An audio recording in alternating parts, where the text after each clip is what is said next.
Salut à tous et bienvenue dans le podcast Hors-jeu Capital. Très heureux de vous retrouver une nouvelle fois pour la 41e émission. On avait fait la 40e sur plusieurs sujets, ça vous avait bien intéressé, vous aviez apprécié. Donc merci à vous encore une fois pour les commentaires et les likes sur la vidéo. N'hésitez pas à le faire évidemment et à partager, le compte YouTube de Paris United pour retrouver toutes les vidéos. Une nouvelle fois, beaucoup d'actualités à débriefer. Il y a eu beaucoup de choses la semaine dernière, donc on est très heureux de vous retrouver en ce lundi pour parler des sujets de l'actualité du Paris Saint-Germain. Mais avant de vous détailler le sommaire, je vais déjà vous présenter l'équipe qui va m'accompagner pour cette heure de podcast. Tout d'abord, Mousse. Ça va, Mousse? Salut à tous, ça va très bien, merci. On était passé à un rythme de deux podcasts ces dernières semaines, on n'a fait qu'un la semaine dernière. Donc je crois qu'on va avoir beaucoup de choses à dire aujourd'hui. Ouais, on va être très bavard. Ah ouais. Et, comme d'habitude. Yacine Amned également. Ça va, Yacine? Salut à tous, ça va, merci. Ça va très bien. Ouais. J'ai vu que tu étais au Club des 5, tu as débriefé quelques matchs. Il y a beaucoup de matchs en ce moment de Serie A, etc. Je suis tombé sur un bon match en plus. Lazio, Atalanta, Lazio. C'est ça. Ouais. D'ailleurs, tu nous parleras d'un joueur de Lazio, je crois, tout à l'heure dans le mercato. Cédric aussi également. Justement, notre invité cette semaine, Cédric Lucas, candidat et personnage emblématique de Koh-Lanta, pour détailler un peu le CV, le parcours. En 2014, Koh-Lanta Johor, le grand public, tu avais découvert un excellent stratège, tu avais fait partie du jury final de Koh-Lanta. Et 4 ans plus tard, le Koh-Lanta, le combat des héros, l'édition un peu All-Star dans les îles Fidji. Mais ce pourquoi on t'a invité, c'est parce que tu as fait Koh-Lanta, mais également car tu es un grand supporter du PSG depuis plus de 35 ans. Et tu me disais tout à l'heure que ton premier Parc des Princes, c'était à 8 ans. C'est ça, c'est le premier Parc des Princes à 8 ans. Ouais, abonné, voilà quoi. C'est fervent supporter et ultra du PSG. Hein. Et ben, ça nous fait très plaisir de te rappelles du match, Cédric?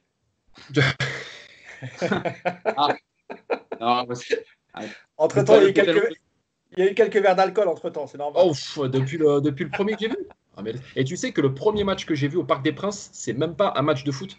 Le premier match que j'ai vu, c'est un match de rugby avec Agen qui avait joué. Donc, c'est encore plus vieux que ça. Il faut rappeler que pour les plus jeunes, avant, les matchs internationaux sur l'équipe de France de foot ou de rugby se jouaient au Parc des Princes. Ouais. Exactement, les finales de championnat, etc. se faisaient au Parc des Princes. Donc, le premier match que j'ai vu au Parc des Princes, c'était même pas un match du PSG, c'était un match d'Agen de rugby. Tu dire que c'était là avant les matchs du PSG. Disais un peu maintenant ton parcours. Maintenant, tu es directeur d'une boîte de nuit parisienne dans le 10e. Ouais, également, tu diriges une boîte de booking d'artistes pour des DJ, etc., pour caler des soirées. C'est ça, hein? C'est ça, exactement. Dans le monde de l'événementiel et de la nuit. Exactement. Et on espère que vous allez rouvrir très prochainement vos portes évidemment pour le secteur. Ça serait très important. Et je refuse Lavezzi, Verratti, je les ai tous refusés pour pas qu'ils soient trollés. Je suis sûr que tu as des années. Pourtant, en termes de chiffre d'affaires, il ne faut pas les refuser. Eux. Ouais, mais bon, faut choisir entre le cœur des matchs et le chiffre d'affaires. Et là, non, je peux pas. Ouais, mais tu sais, Tourelle, quand il est arrivé au club, il a fait le tour de toutes les boîtes de nuit parisiennes. Il avait un mec par boîte. Donc, à mon avis, les joueurs, ils ne pouvaient pas trop rentrer. Hein. Bon, après, ça n'a pas dérangé certains. À mon avis, Mbappé et Neymar, je pense, ce que Thomas Tuchel dit pour les boîtes de nuit, pas sûr que ça le dérange beaucoup. Je crois qu'il a été qu'au boum boum en fait, donc ça va. Ou à l'arc. Bon, en tout cas, merci à toi, Cédric, d'être avec nous. Ça nous fait très plaisir. Et justement, on va parler de beaucoup de sujets sur le Paris Saint-Germain. Évidemment, en premier lieu, la conférence de presse donnée par Thomas Tuchel post-confinement. C'était vendredi dernier, une conférence de presse par visio avec deux journalistes qui posaient les questions.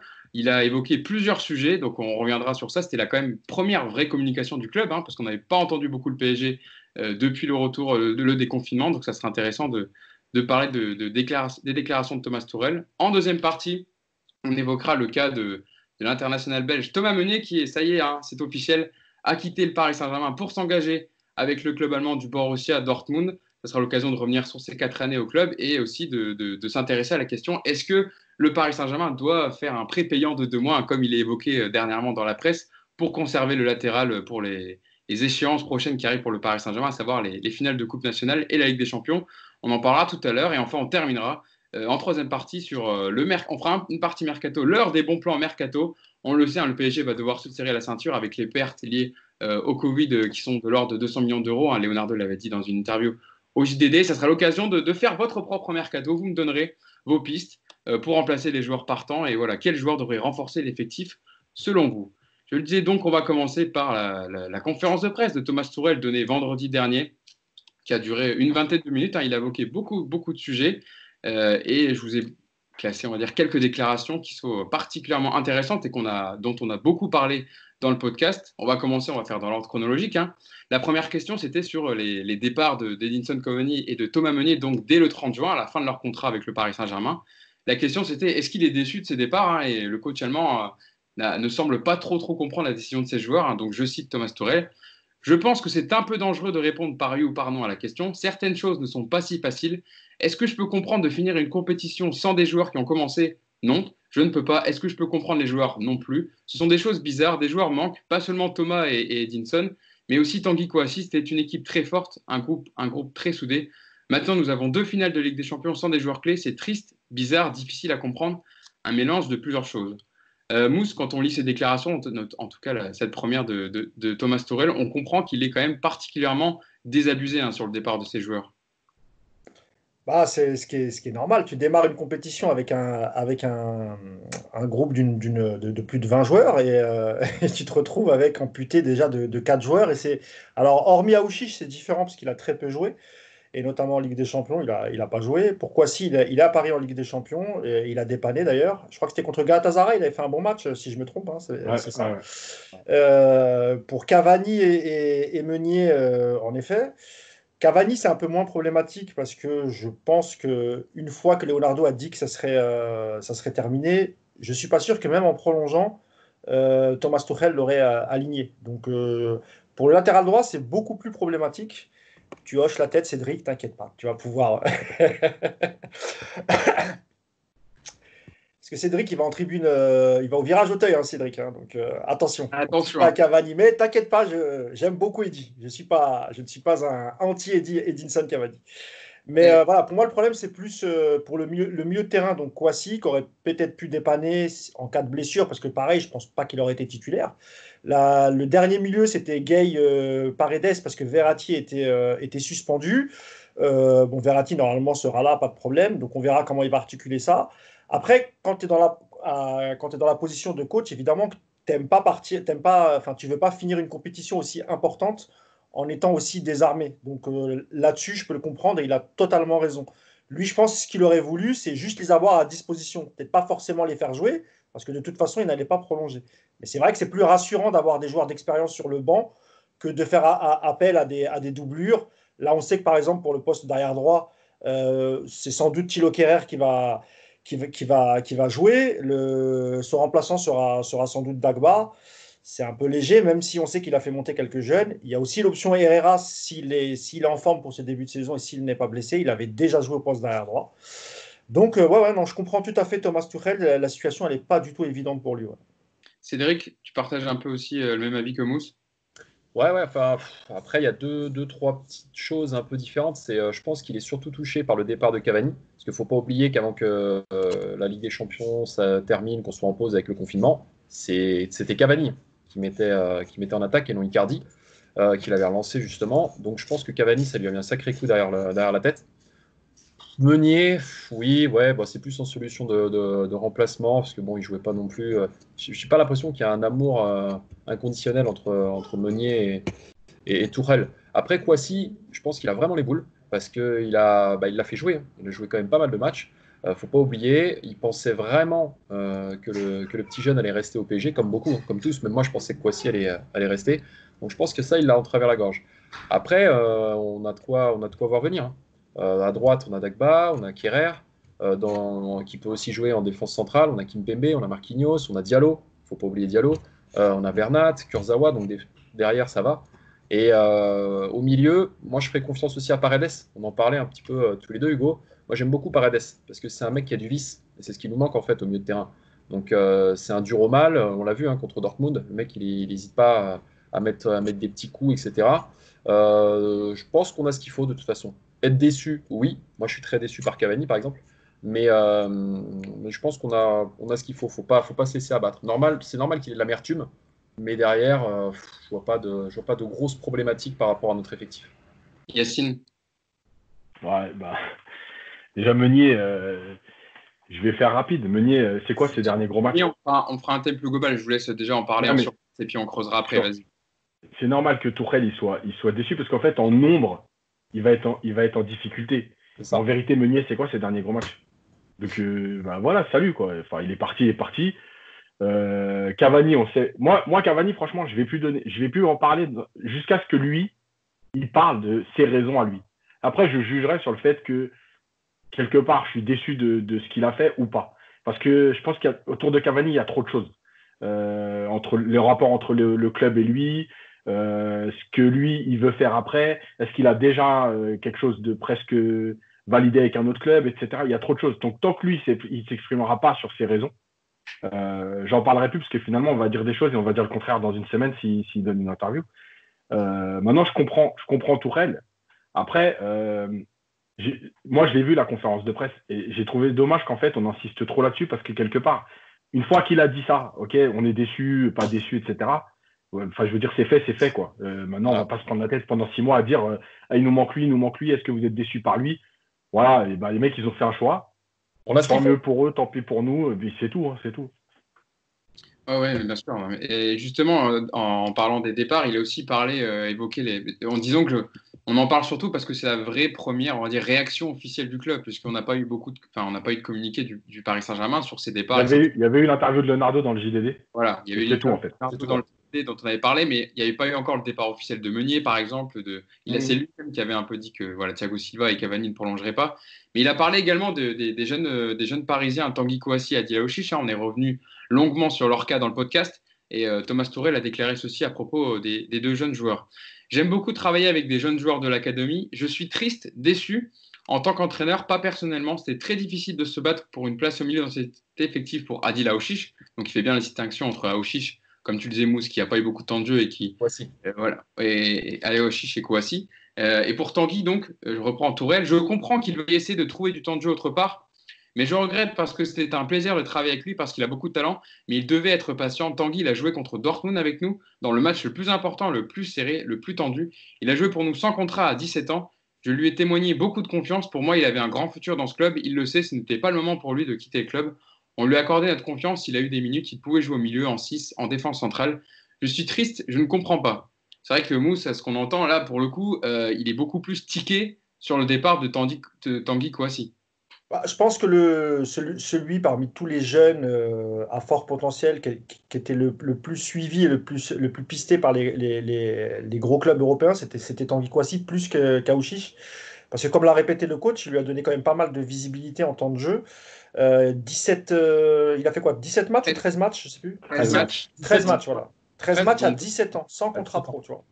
Il a raison, il y a de quoi, parce que c'est très très rare hein, de donner autant de temps de jeu à un jeune qui n'est pas encore majeur et dont on ne sait toujours pas, parce qu'à l'époque où il le fait jouer, pareil, hein, il n'avait pas donné de réponse encore, on était encore en pleine tractation, donc je pense que Tuchel a voulu un peu anticiper les choses en lui montrant de la confiance pour qu'il... Mousse, je peux te poser une question. Tu fais pas un parallèle entre Kouassi et Sakho qui a été lancé dans les mêmes circonstances hein. Il avait été capitaine très très jeune et finalement Sakho lui a fait le choix de rester.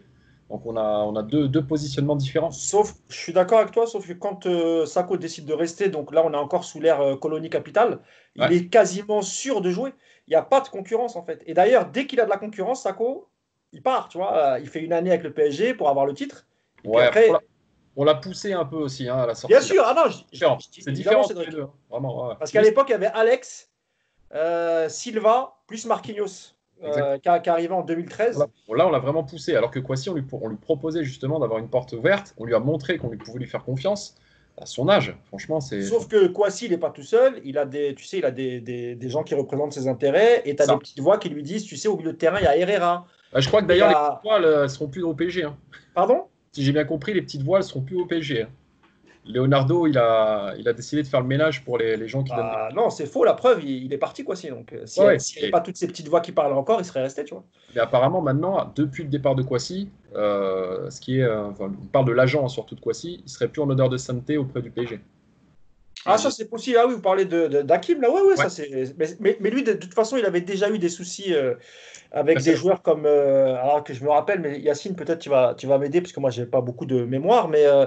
Il y a eu le jeune, comment il s'appelle déjà, l'année dernière, Yacine, ou il y a 2 ans, qu'il a fait pas. Berned. Voilà. Berned. Il y a eu Berned et un autre. Tu vois, et pareil, tu vois, ils sont partis dans les mêmes conditions. Donc, il y avait déjà un peu de l'eau dans le gaz, tu vois. Mais vraiment, pour finir sur la déception de Tuchel sur Kouassi, il a entièrement raison. C'est un peu du foutage de la gueule de la part du joueur parce qu'en ayant eu 13 matchs à 17 ans, imagine le nombre de matchs qu'il aurait eu la saison suivante. Il en aurait eu beaucoup plus. Et peut-être aussi que ça aurait permis de vendre un joueur au milieu, un joueur qui est en trop au milieu, pour pouvoir faire de la place à Kouassi. Donc moi, vraiment, je suis très, très, très déçu du départ de Kouassi comme Tuchel, moins pour Aouchiche. Et d'ailleurs, pour Aouchiche, et j'arrête là, il est déçu, il semblerait qu'il soit un peu déçu parce qu'il n'a pas autant d'offres aussi sérieuse qu'a eu Kouassi, par exemple. Et donc, il semblerait que ce soit vraiment Saint-Etienne qui tienne la corde parce qu'en termes de temps de jeu, de salaire et tout, c'est ce qui se fait de mieux. Mais je pense que lui attendait quand même un club un peu plus huppé. Mais je crois que ça ne se fera pas et c'est possible qu'il finalement il finisse à Saint-Etienne. En tout cas, aujourd'hui, il n'y a pas de gros club sur Aouchiche.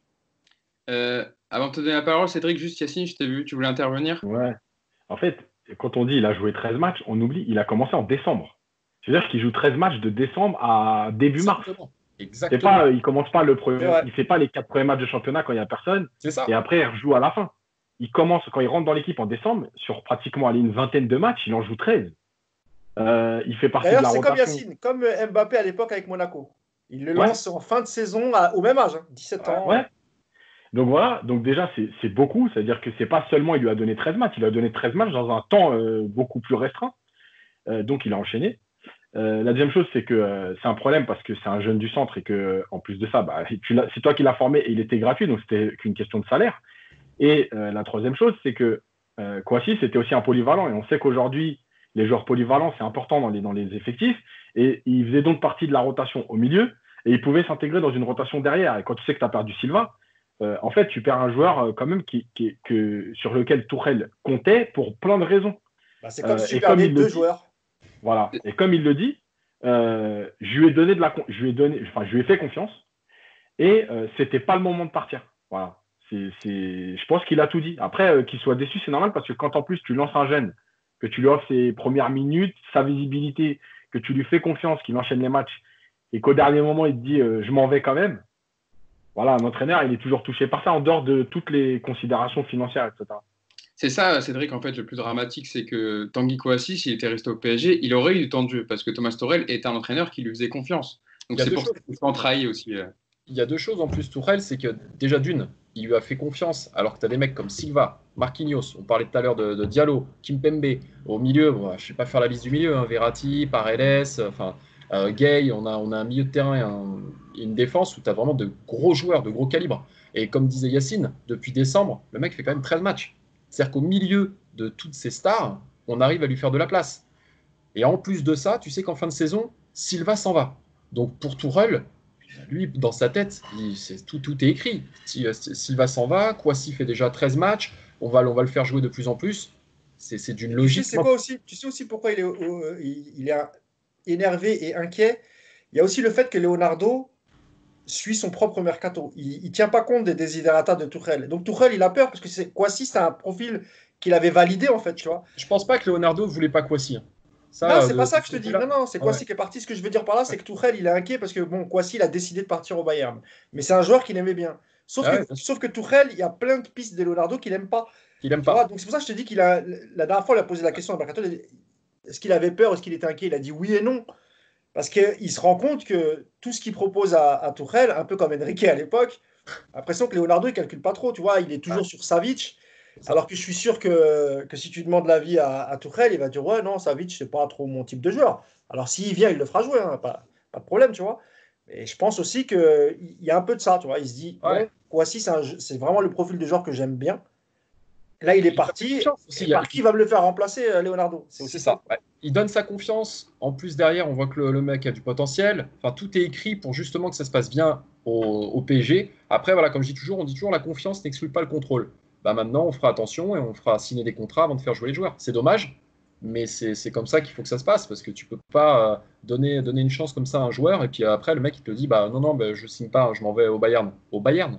Bah, tu me parles de temps de jeu et tu pars au Bayern. Ok. Bon, si tu veux. Hugo, tu nous entends? Oui, je vous entends. Ah, mais l'image a été figée, c'est pour ça. Alors, Je croyais que ça y est, ça a bugué. moi, je vous vois bien. Donc ouais, déception, mais encore une fois, moi je rejoins ce qu'on disait avec Yacine tout à l'heure. Faut pas en parler 15 ans. Voilà, ils sont partis, c'est fini, on a un effectif. Pour moi, on a un très bon effectif. C'est pas grave. Et imaginez, sans le Covid, il aurait fait beaucoup plus que 13 matchs. Hein. Il aurait C'est sans ça. doute. Exactement. Mais Si tu avais continué à passer les tours en Ligue des Champions, bah, il aurait joué les matchs avant Ligue des Champions, post-Ligue des Champions. Il aurait eu du temps de jeu. Il serait arrivé en fin de saison, peut-être avec 25-30 matchs à 17 ans, alors que tu as des mecs dans l'effectif qui sont professionnels et qui ont dû jouer 3-4 matchs. Je pense à Draxler, Herrera, alors même s'il y a eu des blessures, etc. Mais... Kerrer, ouais, Diallo. Exactement. Et tu vois, t'en parlais Cédric, il l'avait confié Leonardo dans son interview accordée au JDD. Là, même Tourelle le précisait, il a joué sans contrat. Là, Leonardo le dit, de toute façon, maintenant, j'ai peut-être fait une erreur moi-même. Hein, c'est quand même. Leonardo, il a assez de recul sur lui-même, justement, sur son travail. Donc, il a dit, j'ai sûrement fait une erreur. Maintenant, tant que tu joues pas, tant que tu signes pas, tu ne joueras pas. Donc, maintenant, c'est ce qui sera appliqué. Mais voilà. Il a tenté la méthode douce, Hugo, et il a raison. Il s'est fait douiller. Et ben maintenant, il faut être sans pitié. Terminé. Voilà. En fait, il a voulu on va dire prendre un virage par rapport à ce que faisait Antero Henrique, c'est-à-dire un blacklist des agents qui voulaient un peu miroiter autour des jeunes, ne pas faire du tout jouer les jeunes qui ne voulaient pas signer leur premier contrat pro, les écarter du groupe pro. Et au final, tu te rends compte que les deux méthodes, pour l'instant, il faut peut-être trouver un juste milieu entre les deux. Et je pense qu'avec l'épisode Kouassi, Leonardo sera beaucoup plus vigilant. Thomas Tuchel, qui dans cette même conférence de presse a parlé également sur des chances du PSG de gagner avec des champions, du coup avec toutes ces absences. Alors je cite Thomas Tuchel: nous avons moins de chance car moins de qualité, c'est clair. Maintenant ce sera plus difficile dans cette compétition. Clairement oui, on arrive en quart. Si en finale de coupe nous sommes capables avec les 7 autres équipes de gagner la compétition, c'est un tournant en un match. Je suis convaincu qu'on va être très fort, mais c'est clair que les partants vont nous manquer. On doit préparer l'équipe pour les deux finales. D'abord pour les 2 finales de coupe nationale. On a une équipe très forte dans la tête, même sous pression sur le terrain. On a disputé une scène extraordinaire avec tout le monde. Maintenant, c'est différent et ça va être plus difficile. C'est vrai qu'il en parle quand même, il revient quand même souvent au même sujet. Yacine, Thomas Tuchel, on le sent vraiment affecté par le départ des joueurs et par le contexte actuel. Mais il sait aussi que par rapport à ce qu'a fait le PSG, c'est-à-dire enfin revenir dans ces quarts de finale depuis 4 ans, c'est peut-être bon pour l'état d'esprit du groupe, malgré les départs, de se dire au moins on est sur une bonne dynamique avant Covid. Mais je pense surtout que lui, ce qui l'embête, c'est que, encore une fois, on revient à la même chose. Il avait 25 joueurs et finalement, il se retrouve avec 21 joueurs, quoi. Et tu te dis que si tu as un ou deux blessés, tu as pratiquement tous tes joueurs qui vont être présents sur le banc, tu n'auras plus de choix ailleurs et tout. Maintenant, il y a un truc qu'il faut prendre en compte, c'est que malgré tout, il reste que 5 matchs. Il n'y a pas de match aller-retour, il ne reste pas 12 matchs. Entre la finale de la Coupe et la Ligue des Champions, il y a 15 jours. Et avec un peu de chance, en fait, le truc de Paris là, avec le groupe, ça va être vraiment le tirage au sort. Si tu joues le premier quart de finale, t'es bien parce qu'en fait, tu peux jouer, si tu vas au bout, 3 matchs en une dizaine de jours. Par contre, si tu joues le dernier quart de finale, effectivement, tu vas jouer 3 matchs en 6 jours. Donc, c'est un autre problème. Mais si tu t'en sors bien, 3 matchs en 10 jours, c'est bon. C'est pas, je veux dire, il y a des joueurs sur qui on comptait pas. S'ils sont pas là, ils sont pas là. Je veux dire, c'est pas un drame. Et tu as une équipe type qui tient la route et tu as encore 2-3 joueurs sur le banc où il y a de quoi faire. Après, effectivement, tu n'auras pas ton groupe de 25. Voilà, tant pis. Et moi, tu vois, j'irais presque dans l'autre sens. Même si c'est que de la com, moi, j'aurais été plus loin. C'est-à-dire que tant pis. Et j'aurais même dit, on va gagner avec ceux qui sont restés. Et je m'en fous, en fait. Ils sont partis, tu vois. À un moment donné, le football, c'est aussi ça. C'est aussi du mental, c'est aussi de la com. Moi, j'aurais été lui, j'aurais pas insisté sur tout ça. C'est-à-dire que, OK, ils sont partis. Il répond aux questions, en fait. Tu vois, oui, non, mais bien sûr. Il est malin. Mais des fois, il est revenu quand même, tu vois. Il est revenu aussi, tu vois. Et moi, j'aurais dit, OK, ils sont partis. On a un groupe pour aller au bout. Et on va aller au bout avec cela. Et tant pis pour ceux qui ne seront pas là. Mais moi, tu vois ce que tu dis, Yacine, je pense que ça, c'est le discours des joueurs dans le vestiaire. Oui, mais même lui, il peut envoyer un message. Mais qui dit que lui, leur dit pas ça dans le vestiaire. Ah, mais encore une fois, les coachs en conférence de presse et au centre d'entraînement, c'est 2 discours complètement différents. Cédric, vas-y, je te vois sourire, vas-y, je pense sur le sujet. Il est malin, Tourelle. Il a raison de dire ça. En fait, jusque-là, tout le monde parle du PSG. Ouais, mais le PSG, maintenant, ils en sont là. Ils ont une grosse équipe. Attention, ils peuvent gagner, etc. Lui, là, ce qu'il fait, c'est qu'il enlève, en fait, cette étiquette et ce poids sur les épaules du PSG. Ah, vous savez, là, on a perdu des joueurs, là, machin. Il remet le PSG un petit peu dans l'ombre, entre guillemets. Il a raison. Plutôt que de se mettre en avant et dire oui, nous, on arrive, il n'y a pas de problème, on va tout casser, on est les meilleurs. On l'a fait par certaines années, on était la super équipe et puis on s'est pris des volets. Lui, il prend un contre-pied. Et moi, je pense qu'il a raison. Il a raison. Et par contre, dans le vestiaire, ça ne doit pas être la même. Dans le vestiaire, l'Allemand, il doit être avec ses joueurs, il doit être à fond en train de dire les gars, là, on va leur montrer un peu ce qu'on sait faire. Et ceux qui sont partis, ils vont pleurer. Et Cédric, d'ailleurs, on en a parlé souvent dans le podcast, mais ça m'intéresse d'avoir ton avis. Est-ce que tu penses que c'est la bonne formule pour gagner la Ligue des Champions pour le PSG, ce Final 8 à Lisbonne, avec en gros 3 matchs à jouer, les quarts, les demi, la finale directement en match sec? Ouais, oui, ça peut être bon pour nous. Après, y a toujours, ça va toujours être le grand débat de dire ouais, alors si on gagne la Ligue des Champions, c'est pas la vraie. On va toujours avoir des détracteurs. Je pense à une certaine population française. Comment? Une certaine communauté de supporters. Ouais, ceux qui ont gagné la coupe des champions, des vainqueurs de coupe, là, de champions de rien du tout avec Glasgow Rangers. Mais non, mais en fait, moi, je suis de toute façon, la Ligue des Champions, on la prend et on a toutes nos chances. Maintenant, attention, dans un match sec, tout peut arriver. Tout peut arriver. C'est-à-dire on parle beaucoup du Bayern, on parle attention à l'Atalanta, attention à Leipzig. Sur un match, c'est des équipes qui me font peur. Parce que sur 2 matchs, tu as le match aller-retour, c'est compliqué. Sur un match, c'est des mecs qui sont tellement fous. Ils ont tellement rien à perdre qu'ils peuvent faire n'importe quoi et faire un match de ouf, quoi. C'est ça. Il a évoqué également. Ouais, Mousse. Ouais, je voulais juste ajouter un truc sur les craintes de Thomas Tuchel par rapport au mercato et le fait qu'on ait des joueurs en main. J'allais te lancer dessus. Je voulais juste faire cette déclaration et te lancer dessus. Justement, on en parlera dans la 3e partie, mais déjà Thomas Tuchel a répondu à la question sur le mercato estival et les possibilités de recrutement avec ce contexte évidemment actuel. Je cite Thomas Tuchel: si on perd un grand joueur comme Eddy, un joueur super fiable comme Meunier, un grand talent comme Kouassi, on doit trouver des solutions. Ce n'est pas facile, on devra être créatif, c'est le défi. Si on achète un joueur maintenant, en plus, il ne pourra pas jouer les 2 finales ni la Ligue des Champions. C'est ça, en fait, Mousse, le vrai point d'ancrage de ce mercato 2020-2021. Mais comme le disait Cédric tout à l'heure, moi je suis quand même d'accord avec Cédric sur le fait qu'il y a quand même de quoi faire. Il y a quand même quoi faire sur le banc, on a quand même une équipe. Parce qu'on parle beaucoup de la défense et du milieu, mais on aborde très peu la partie offensive. Et là, on est quand même plus que bien fourni, j'ai envie de te dire. On a quand même des joueurs comme Sarabia qui sont là, qui sont très très fiables, qu'on prouvait en une seule saison qu'ils pouvaient s'intégrer à l'effectif en termes de buts, passes décisives, et même il s'est même bien intégré avec tous les hispaniques, que ce soit les Sud-Américains et ses compatriotes. Comme je le répète aussi assez souvent, Thomas Tuchel peut faire évoluer son schéma tactique, il n'est pas obligé de partir sur une défense à 4. Peut-être que lui, en étudiant, parce qu'il a raison Yacine, il faut d'abord voir le tirage au sort, contre qui on va tomber en quart. Le 12 juillet, il me semble, à Nyon, hein, c'est ça. Oui, il me semble que c'est ça, exactement.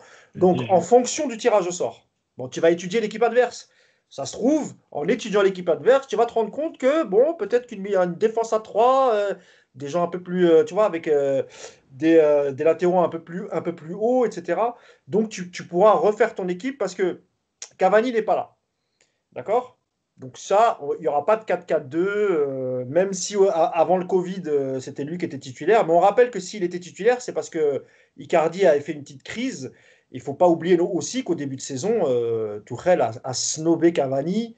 Et René de blessure aussi, il était blessé, il s'est reblessé. Ouais, mais bon, on se rappelle du manque de respect. Tu ne fais pas rentrer un mec qui a mis 200 buts 3 minutes de la fin contre Monaco, tu vois, ça ne se fait pas.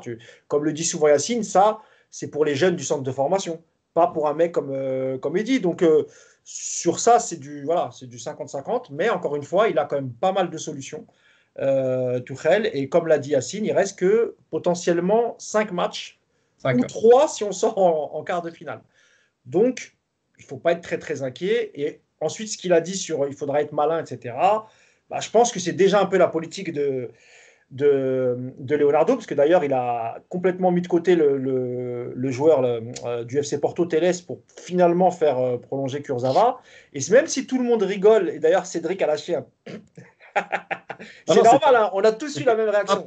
C'était improbable. Mais finalement, avec du recul, honnêtement, tu te dis que Bernat, c'est ton titulaire. Et moi, je suis persuadé que Bernat va prolonger. Il lui reste 1 an de contrat. Et ça a déjà discuté avant le Covid. Je pense qu'il va prolonger. Et en fait, tu ne prends pas beaucoup de risques, Cédric. Pourquoi ? Parce que si tu le fais signer 4 ans, imaginons qu'il est toujours aussi mauvais, même si les derniers matchs, il était plutôt correct. S'il ne fait pas l'affaire, tu récupères de l'oseille quand même, malgré tout. Tu vois. Donc moi, je trouve que c'est quand même intelligent. Tu vois. On a discuté avec Hugo tout à l'heure. Et je suis même avec toi sur Kurzawa. Ça me donc fait voilà, rire. Tu vois, finalement, Hugo, moi, je trouve que c'est plutôt malin. Ouais. Parce qu'il aurait signé à Chelsea, Arsenal, il aurait commencé à faire des bons matchs. tous on aurait dit putain, finalement on aurait dû le prolonger, il est parti gratuit, etc. Donc là-dessus, tu vois, et je pense que Léo, le mercato qu'il va faire, il sera malin et intelligent. Vas-y, Cédric, je vais te laisser sur Kurzawa. Sur Kurzawa, je suis entièrement d'accord, hein, Mousse, avec toi. On en a parlé tout à l'heure avec Hugo. Moi, ce qui me fait rire, c'est que cette situation est improbable. C'est-à-dire que tout le monde se fout de la gueule de Kurzawa, tout le monde rigole. Bon, allez, ciao, la win, machin. Et d'un coup, on nous dit, tiens, il re-signe, augmentation en plus, il double son salaire, qui est dans les cordes. Tu te dis, mais attends, qu'est-ce qui se passe là? Mais potentiellement, si on récupère le Kurzawa de Monaco, ou celui qui a fait quelques matchs là, qui n'était pas trop mal, c'est un bon remplaçant à Bernat, parce que c'est ce que je disais, Bernat c'est le titulaire. Donc Kurzawa, oui, à moindre frais, à l'heure actuelle, moi je pense que il n'a pas de temps d'adaptation, il connaît la Liga, il connaît l'équipe, il a apprécié le de Telles, on ne sait pas. On ne sait pas si Telles va réussir s'il était venu au PSG, on n'en sait rien. Donc pour l'instant, vu que les finances sont restreintes, c'est une bonne alternative, Kurzawa. D'ailleurs, il en parle dans la conférence de presse de Levin Kurzawa, Thomas Tuchel, il dit si on a la possibilité de prolonger Levin, c'est bien pour moi. Avec lui et Juan Bernat, nous serons très très forts à ce poste. Donc voilà, lui, en plus, dans la question que lance Loïc Tanzi, il parle d'Alex Telles et lui ne répond même pas sur Alex Telles. Donc je pense que sa priorité, c'est de prolonger Kurzawa. Yacine, vas-y, je te laisse parler sur le mercato estival et le recrutement. Allez, Yacine, lâche les chevaux. On en parlera tout à l'heure. Non, mais bon. Mais là, sur votre réaction par rapport aux déclarations de Tourelle. Je vais pas revenir sur Kurzawa, j'en ai assez dit, je pense. Voilà, après, c'est un choix du club parce qu'il est gratuit, parce que voilà, bon, tout peut se discuter. Après, c'est vrai qu'on est surpris par le timing, en fait, mais bon, voilà. Non, mais moi, je pense que de toute façon, la crise, elle a entraîné quelque chose dans le foot. On le voit bien, même dans les autres clubs. Tu essayes de faire des coups à moindre frais, des échanges. Voilà, il va se passer quelque chose. Maintenant, on va voir si en fait, le PSG a réellement travaillé sur des profils finalement un peu plus discrets, ou si on reste toujours dans ce côté, les joueurs qu'on prend, c'est que des joueurs déjà connus. Voilà. Et je pense qu'en fait, les supporters vont devoir aussi, mais on en reparlera après parce que j'en dirai un mot, mais aussi s'adapter à ça. Ça veut dire que c'est pas parce qu'on prend un joueur à 4 millions qui est moins connu qu'il va forcément être moins bon. Voilà. Par exemple, Sarabia déjà, mais quand on voit l'Atalanta, ils ont des joueurs achetés 3 millions d'euros et aujourd'hui enfin, c'est une équipe qui est exceptionnelle à avoir joué, meilleure attaque de Serie A. Ouais. Alors, le coach y est pour beaucoup aussi, Yacine. C'est pour ça que je dis ça, ça veut dire que non, mais c'est pour ça que je dis ça. C'est-à-dire que, en fait, un recrutement, c'est pas seulement mettre de l'argent sur un joueur connu, c'est aussi trouver le joueur qui correspond à ton équipe, à ton club. Attention au truc d'un an. Si je prends l'exemple, tu prends l'Atalanta, on peut prendre l'exemple aussi de Montpellier quand ils ont été champions. Bon, après, les mecs qui sont sortis de Montpellier, t'en as pas eu énormément qui ont fait des non, mais bien sûr. Passer après dans une autre dimension. Cédric, la seule différence, c'est que l'Atalanta en Champions League, ils ont fait quelque chose. Pas Montpellier. Oui, je suis d'accord. Mais après, attention, c'est une autre dimension quand tu vas dans un club comme le Paris Saint-Germain ou Barcelone ou le Real. Tu as une puissance, tu as les médias. Il y a un exemple que cite souvent Yacine, c'est l'effectif de Liverpool. Tu vois, tu sortais souvent les noms de l'effectif de Liverpool, Yacine, en disant que qui aurait cru que des mecs, tu sortais toujours les mêmes noms.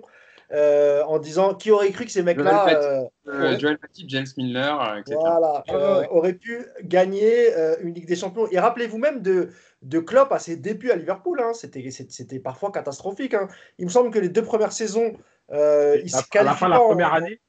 Il se qualifie pas en Coupe d'Europe, il me semble. Oui, puis surtout à la fin de la première année, il a 2 doigts de se faire sauter. Exactement. Si le club ne décide pas de le soutenir, Sauf tout le monde que Liverpool, là où ils ont été malins, c'est que à chaque fois, ils ont fait un seul gros transfert. Et après, ils ont comblé. Ils ont pris Van Dijk. À l'époque, tout le monde disait « 80 millions, c'est des malades et tout. » Sauf qu'avec, ils arrivent en finale de Ligue des Champions une première fois. Quand ils arrivent en finale, il y a une boulette du gardien. Qu'est-ce qu'ils font la saison d'après? Ils mettent 75 sur Alisson. Tu vois, c'est ça aussi. J'ai bien aimé la manière de travailler de Liverpool parce qu'ils prennent un vrai joueur et pas forcément une star, mais ils mettent le prix. Après, Van Dijk, c'est le marché anglais, c'est un peu différent, c'est vrai. Et après, tu vois, ils font des trucs plutôt malins. C'est 2 valeurs sûres quand même. Hein. Alisson dans les buts, pour moi, c'était. Sûr. Sauf qu'eux, ils ont été étape par étape. Ils ont acheté un défenseur central. L'année d'après, ils ont acheté le gardien, etc. On oublie un truc, parce que tout le monde parle d'un mercato un peu roots et tout. On vient de lâcher 50 millions sur Icardi. Hein. Les gars, bien sûr. C'est ça. Oui. Mais c'est aussi pour ça. Voilà. On parle, attention, il faut serrer la bourse. On a quand même acheté Icardi, quoi, les gars.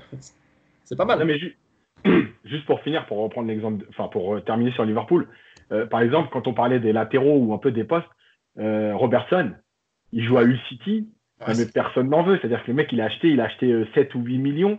Tu te dis, on le prend, on verra bien ce qui va se passer. Et finalement, tu te retrouves dans un groupe où il s'éclate et le mec, ça devient presque un des plus sûrs à son poste aujourd'hui. Donc, c'est aussi ça que quand je parle de ça, c'est qu'il y a un contexte, il y a aussi un entraîneur qui te donne confiance ou pas. Voilà, donc il y a des choses à faire. Mais en tout cas, Yacine, je fais un parallèle, tiens, je rebondis sur ce que tu disais là avec Robertson. Est-ce que tu ne penses pas justement que c'est des coups qu'il faudrait faire? Alors maintenant, je ne sais pas, parce que bon, cette année, c'était un peu moins bien, mais avec le latéral, par exemple, de Strasbourg. Kenny Lala. Ah. C'est ce que je dis, c'est-à-dire qu'en fait, c'est ça, le truc, c'est qu'aujourd'hui, le vrai problème du PSG, par exemple, pour le poste de latéral droit, c'est qu'en fait, il n'y a pas un titulaire. Ce qui est bien, c'est quand tu as un titulaire et que tu amènes un deuxième joueur qui vient le concurrencer et qui peut-être va passer devant, à moindre frais. Tandis que là, en fait, tu n'as même pas de titulaire.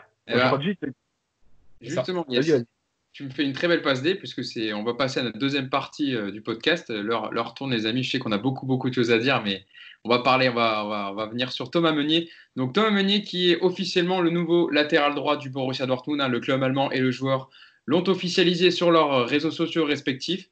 Le latéral belge, qui sera resté 4 saisons au Paris Saint-Germain, arrivé en 2016 en provenance du club Bruges. Et donc Thomas Meunier qui a publié un message sur ses réseaux sociaux sur donc son aventure parisienne. Alors je vous le lis et je vous fais réagir dessus ensuite. Et je te laisserai en premier la parole, Yacine. De la première à la dernière seconde, jouer pour le PSG aurait été un privilège. 4 années formidables dans la plus belle ville du monde. Des tas de rencontres sur le terrain et en dehors, des bons moments, des grands moments, un apprentissage continu. Mais surtout un grand honneur d'avoir été le premier Belge à faire partie de la famille PSG. Merci aux supporters, entre parenthèses, pas les tocards des réseaux, au staff et aux joueurs pour leur précieux et inconditionnel soutien. PS, la Champions League sera parisienne. C'est bizarre de dire ça quand tu te casses le 30 juin et que tu vas dans un autre club. Alors, on parlera après de la situation peut-être d'un prix payant, mais c'est marrant. Hein, Yacine? Alors, déjà, la première chose qui est drôle, c'est que ça veut dire que si tu le soutiens pas, tu es un tocard. Voilà. C'est-à-dire que les mecs qui sont bien sur les réseaux, c'est les mecs qui parlent en bien de lui, quoi. On rappelle, tu t'en laisses la parole, Yacine, c'est le Belge avait liké sur Instagram un tifo de l'OM au Vélodrome, c'est une action qui avait un peu généré un déferlement d'insultes sur le latéral. Et même à la fin du mois d'avril, il me semble, Meunier a été directement pris à partie au Parc des Princes par les membres du CUP, et Thomas Meunier avait répondu en dénonçant l'irrespect, la médiocrité des propos de certains supporters. Donc depuis la cassure est réelle avec les supporters, avec certains supporters. Moi, je suis désolé, mais déjà, quand un mec fait ça, il y a quand même un manque d'intelligence, mais il y a aussi un manque de connaissance de l'histoire du club et de culture du club. Tu es dans un club, il y a des choses qui ne se font pas. Et là, il le prend comme ça parce qu'encore une fois, on est en France, le football, c'est un peu moins une religion que dans d'autres pays. Mais s'il avait joué au Real, il avait liké le Camp Nou, mais c'est pas une déferlante qu'il aurait pris. Non, mais je te le dis, c'est-à-dire qu'il fallait qu'il déménage. S'il like Schalke la prochaine fois, ça va se passer comment? Il a qu'à le faire, on va voir. Non, mais puisque nous, on est les plus bêtes, moi, je lui propose de le faire et d'attendre de voir les réactions des autres. Puisqu'il va nous expliquer que les autres, ils réagissent pas de la même façon, mais c'est une blague. Donc déjà, il n'est pas crédible. Ensuite, son message, c'est bien beau. Moi, franchement, des fois, j'ai envie de dire aux gens, franchement, mais faites pas de message, ne nous dites pas au revoir, cassez-vous. Et c'est tout, quoi. Non, mais je vous le dis, parce que les messages comme ça. Non, mais les messages comme ça, c'est que du bluff. Ouais, ça a été un honneur de jouer dans. Ok, mais de toute façon, il n'allait pas dire ouais, j'étais dans une ville de merde, j'ai joué dans un club de merde. Normal, voilà, c'est pour ça. Non, mais voilà. Donc à un moment donné. Même Icardi, en se barrant de l'Inter, il a mis un message, tu vois, alors qu'il était, tu vois, donc c'est la com, c'est normal ça. Surtout maintenant. Maintenant, moi, ce que je sais, c'est que dans les faits, donc il y a l'histoire de Marseille. Il n'a pas voulu prolonger. Depuis 2 ans, il n'est pas bon. Et aujourd'hui, d'après ce qu'on entend, s'il veut finir la Ligue des Champions avec le club, le mec demande un salaire plus élevé. Donc, je sais pas, apparemment, c'était pas tant que c'est un honneur, parce que si c'est un honneur de jouer pour le PSG et d'aller en Ligue des Champions, tu le fais au moins, allez, je vais être gentil, au moins au tarif qui était le tien à l'époque. Bref. Donc, en fait, moi, franchement, au début, je le redis, je l'avais dit la semaine dernière, Meunier, au début, il m'a fait une bonne impression. Déjà, dans ses matchs, c'était un bon joueur. Et même dans sa com, je trouvais que c'était intéressant ce qu'il disait. Ça sortait un peu du cadre du foot classique, etc. Mais le problème, c'est toujours pareil, c'est que quand tu veux en faire trop, tu te perds. Il s'est perdu. Il a voulu faire le malin, le mec plus intelligent, etc. Moi, je vous le dis, Meunier, je l'ai oublié depuis le Covid. Voilà. Et pour moi, il n'existe plus. Il est passé au club comme plein d'autres. Voilà, c'est tout. C'est un joueur parmi tant d'autres. Bon courage à lui. Salut. D'ailleurs, je pense qu'à mon avis, à la prochaine interview qu'il va donner, je pense qu'il va bien découper le PSG en revenant sur. Il va dire qu'il n'a pas été considéré, qu'il n'y a pas de direction sportive, qu'il a été un peu mal aimé. Je pense qu'à mon avis, il va se lâcher. Le connaissant en plus sa facilité pour l'exercice de l'interview. Et on est quand même obligé de rappeler que l'histoire du carton jaune, c'était juste pour allumer déjà le PSG parce qu'il était au courant que s'il avait un jaune, il était suspendu. Ça, maintenant. Non, mais ça, c'est un scandale. Ça, c'est un scandale quand même d'avoir fait ça. C'est vrai parce que quand tu es encore au club, de tenir de tels propos, c'est un scandale. D'ailleurs, ils ne viennent pas nous dire c'est un honneur, je ne sais pas quoi. Mousse, on l'avait sorti, que d'ailleurs l'information que Thomas Meunier allait rejoindre le Borussia Dortmund. Alors c'était déjà l'épisode du. Je pense que c'était après le match aller, c'est ça ? Pour être honnête, c'est Daniel Riolo qui l'avait sorti avec Jérôme Roten dans l'after. Moi ensuite, le lendemain, j'ai creusé un peu. Je sais très bien qui leur a donné cette information. Et c'est pour ça que je savais qu'elle était crédible. Et ensuite, j'ai eu quelques infos. Comme quoi, ça a dû négocier décembre, janvier. Ça a commencé à parler un peu. Et l'accord a été très, très, très vite trouvé. Voilà, ça c'était juste pour... Moi, tu peux nier. Il n'y a pas de souci. Si tu veux nier, tu nies. Mais par contre, la façon dont tu le fais, ah non, c'est pas comme ça. Tu peux pas insulter les gens, enfin manquer un peu de respect pour un truc qui est véridique. Tu peux nier, c'est normal, c'est comme ça, c'est le business, il n'y a pas de souci, mais il y a façon de faire. Après, il y a deux choses sur Meunier qu'il faut rappeler. Deux choses.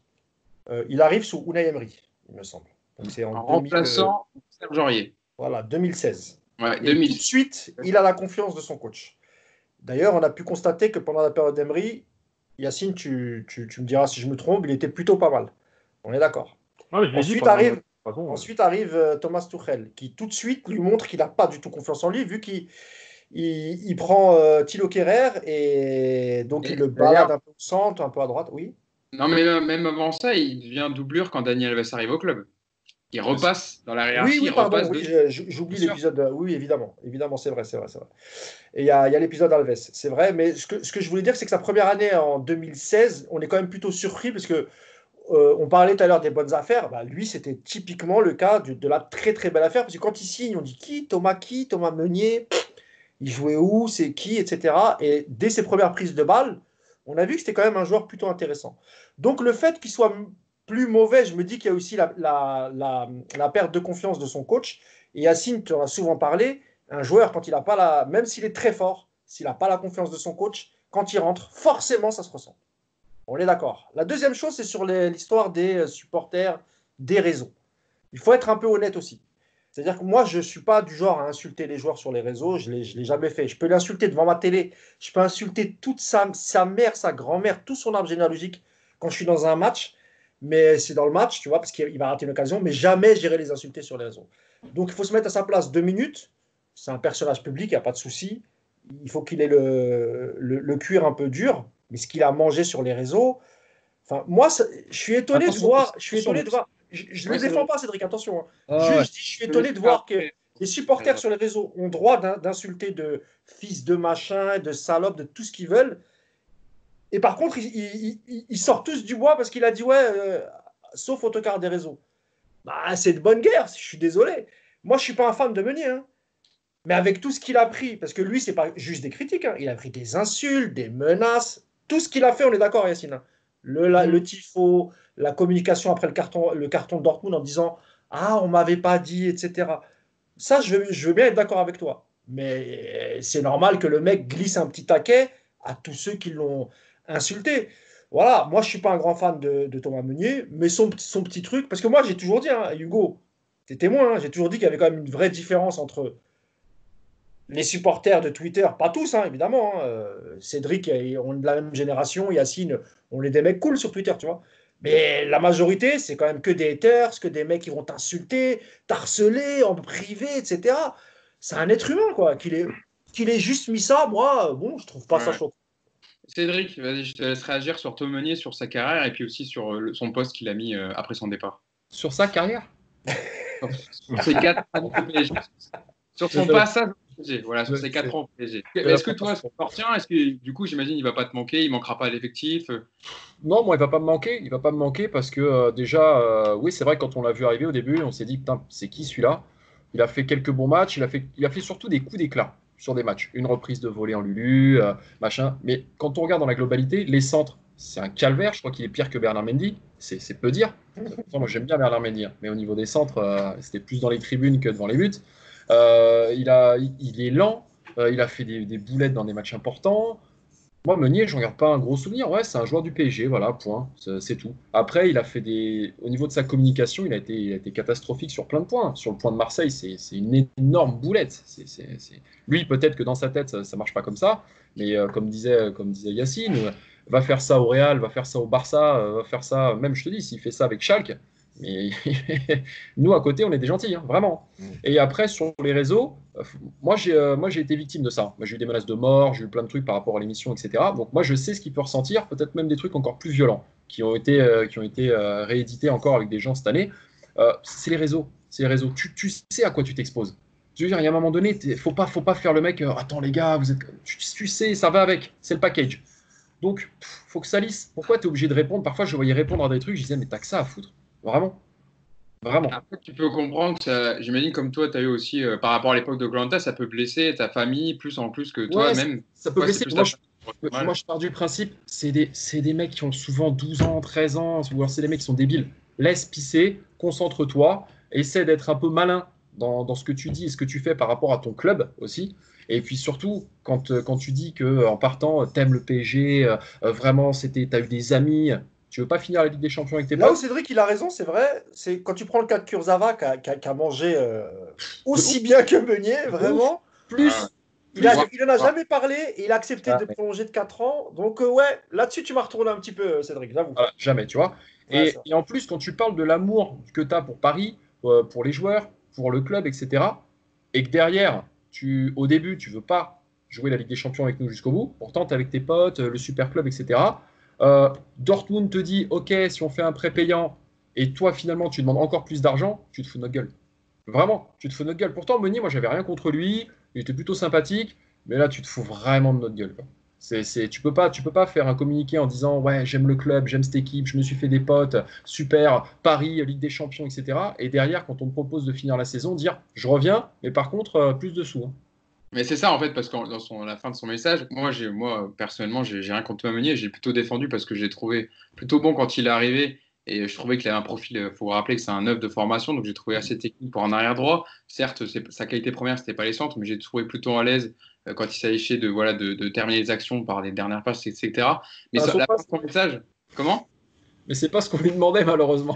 Ouais, non, c'est sûr. Mais rappelez-vous, oui, c'est sûr. C'est pour ça, en fait, à chaque fois, moi, je parlais de Thomas Meunier offensivement. On me disait, mais Ouais. regarde offensivement les espaces qu'il laisse dans son dos, etc. C'est plutôt la fin de son message, moi, qui m'interpelle, où il dit PS, la Champions League sera parisienne.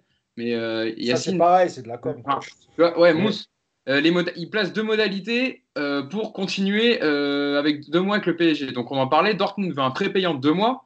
Et en plus, le joueur, Cédric le disait, demande un salaire plus élevé que ce qu'il touche jusqu'au 30 juin actuellement. C'est Plus quand une même assurance. une histoire. Plus une assurance aussi à payer aussi. Ouais. Exactement. C'est ce qu'a dit Mais- le directeur. Attendez que je reprenne la déclaration. Je crois qu'il a demandé aussi de débaptiser la tribune Borelli en tribune Meunier et qu'il voulait une statue à l'entrée du. Non, mais sinon, il va jusqu'où? Parce qu'il a passé que 4 ans, je veux dire, calme-toi, quoi. Mais juste pour revenir là-dessus, parce que tu dis la Champions League, et on en avait parlé dans un précédent podcast, quand je disais, d'ailleurs, c'était avec Mousse, et quand il me disait, ouais, mais quand même, les mecs, ils vont jouer la Champions League, et moi, je disais, ouais, mais tu sais, maintenant, aujourd'hui, en fait, on a la preuve aujourd'hui que finalement, Champions League, pas de Champions League. Quand les mecs, ils sont là, ok, mais il y a aucun. Les titres, ils s'en foutent, la Champions League, ils s'en foutent. Il n'y a que eux et leur carrière. C'est Voilà, ça. parce que moi, tu peux pas me faire croire que. Tu t'en rends compte quand même, comme on disait tout à l'heure, peut-être que tu as une chance supplémentaire par rapport à d'habitude sur des matchs secs. On te propose d'aller gagner la Champions League avec ton club, d'avoir un très bon salaire pendant 2 mois. Donc, le mec, il te dit non, je veux plus, sinon je viens pas la jouer. La Champions League, c'est rien pour lui, quoi. Tu vois? Non, Ouais. mais le foot, non, mais il faut Surtout que- prendre conscience Yacine, de ça. t'oublies une chose, Yacine. La fin de son contrat, c'est demain. Ouais. Lui, il a déjà négocié avec Dortmund, donc un salaire plus élevé qu'au PSG, parce qu'il faisait partie des plus bas salaires comme Kurzawa, tu vois. Donc, D'accord. il va pas. Lui, il a l'opportunité de jouer directement avec Dortmund une fois que leur saison elle sera terminée, parce qu'ils n'ont plus la Ligue des Champions. Qui demande. Là aussi, faut pas faire le faux naïf. Qui demande un peu plus, parce que son contrat se termine demain. Qui veuille que le PSG, pendant 2 mois, il s'aligne sur Dortmund. Non. Franchement, il y a quoi de Non, moi, choquant je- là-dedans? Bah non, Moi, je te dis, parce qu'on lui Je sais propose pas de je jouer. comprends pas, en fait. Moi, je te dis pourquoi. Parce que pour moi, on lui propose pas de jouer la finale de la Coupe de France. On lui propose de faire la Champions League en quart de finale Ah ouais, et de mais- peut-être la gagner. Non, mais ça veut dire qu'à un moment donné, les titres, tu t'en fous. C'est bien ce que Ah, je mais dis. ça, je suis d'accord. Et c'est avec ça toi, qui me oui, choque. oui, C'est oui, pas, oui. Mais c'est en pas plus, ce qu'il ce qui me demande choque, qui me c'est par choque. rapport à ce qu'il dit aussi, par rapport à son message. Ah, mais je Tu comprends peux pas, pas. c'est- Très bien, franchement, il y a une mais- dichotomie. Il y a une dichotomie entre le message et ce qu'il fait. Oui, quand il Tu dit peux pas Paris, dire- il sera à la Ligue des Tu Champions, peux pas mais dire si vous voulez que Paris. je joue, augmentez-moi. Bon, ça, Et je peux au-dessus, comprendre, mais pour moi, j'ai des super amis, un super club. En fait, tout est génial. Je suis très content, machin. Petite augmentation? Non, tu peux pas. c'est pour ça que tout à l'heure, je vous disais, il faut pas être trop naïf. Pour moi, c'est que de la com. Et même s'il dit il adore la ville, il adore le club, etc. Ciao. Yacine, tu viens de le dire, ils pensent d'abord à leur contrat et à leur carrière, les mecs, tu vois.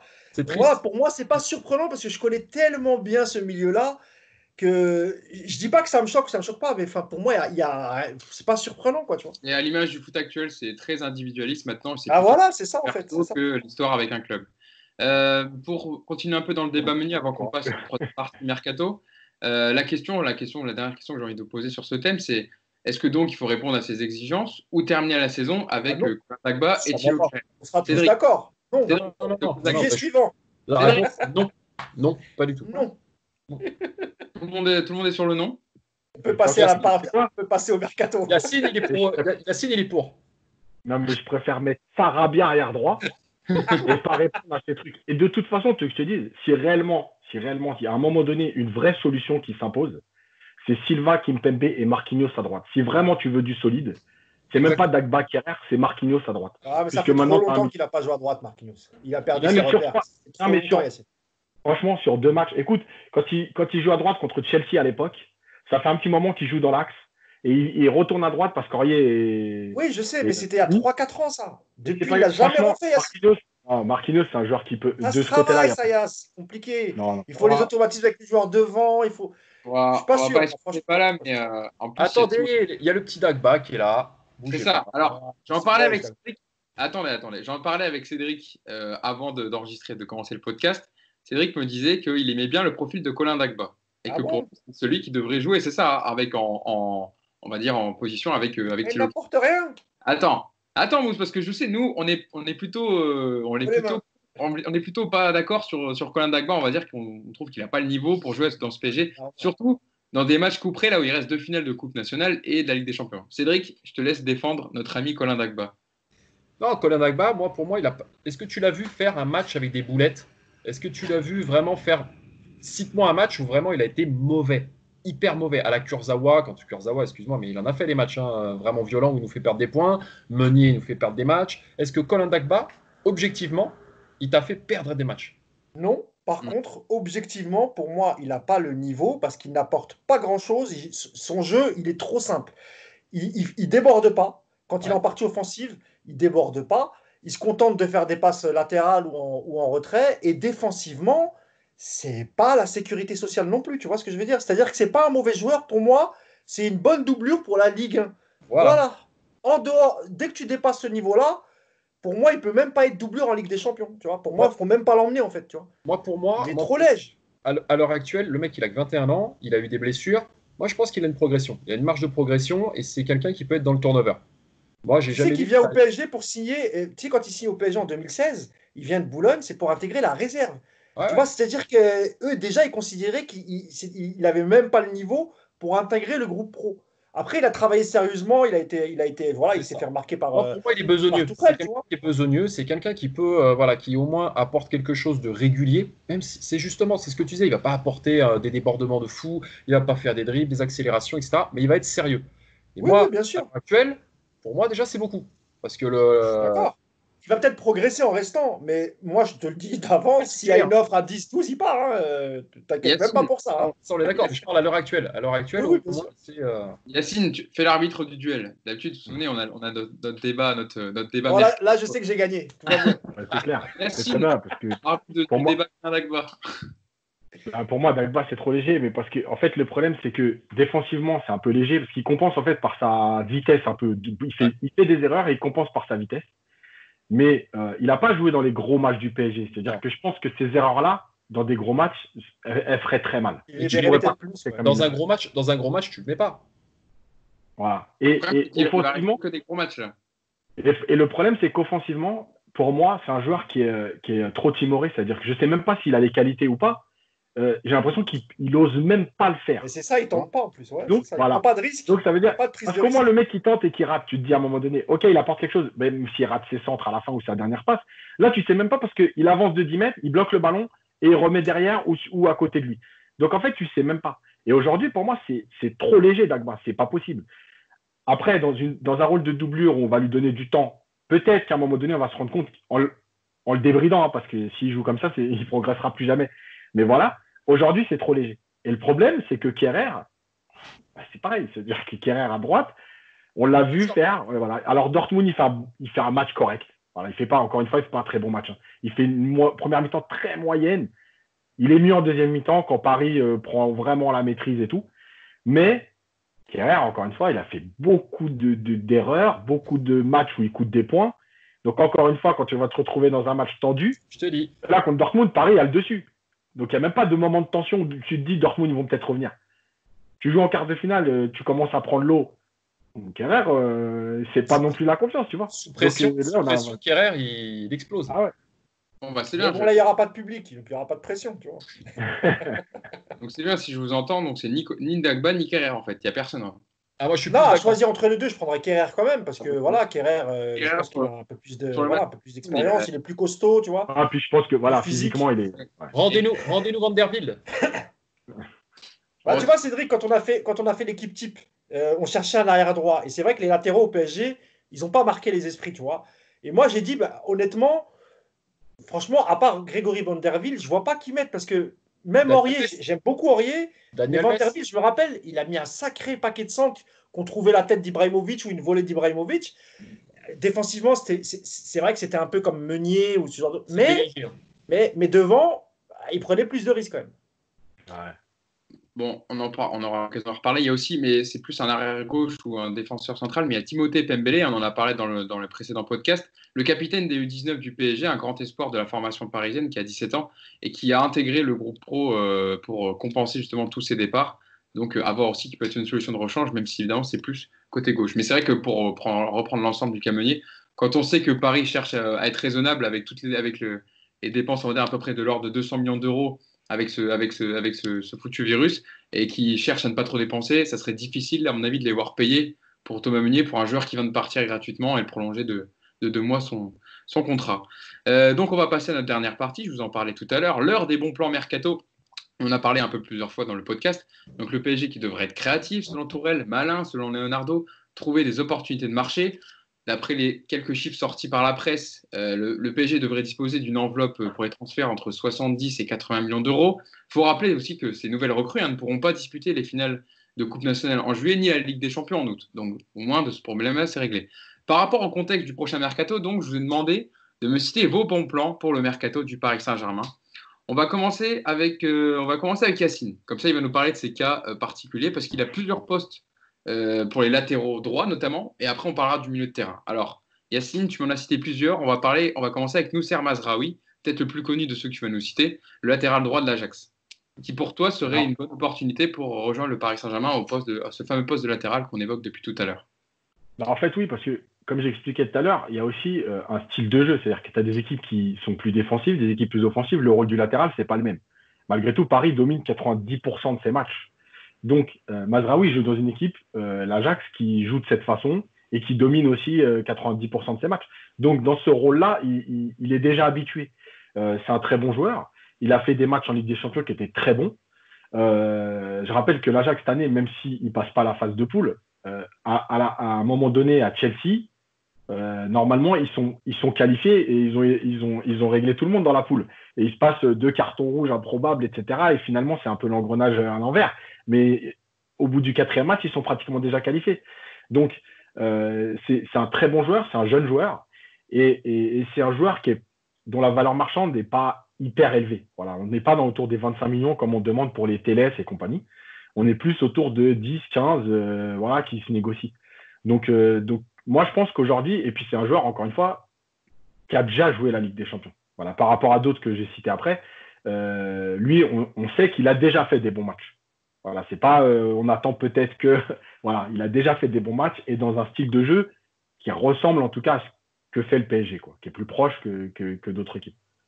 Avant de revenir vers toi au poste de latéral droit pour nous donner tes autres pistes, je vais faire un petit tour comme ça. Toi, Mousse, en bon plan du mercato pour ce poste d'arrière droit, tu m'as cité les noms de César Azpilicueta, le défenseur central et puis arrière droit aussi de Chelsea qui est au club depuis 2012, et également Ricardo Pereira, le latéral droit de Leicester. Je te laisse nous développer les deux profils. En fait, j'ai fait ces deux choix. Je savais qu'il allait tilter sur Azpilicueta. Tu avais le même nom, Cédric?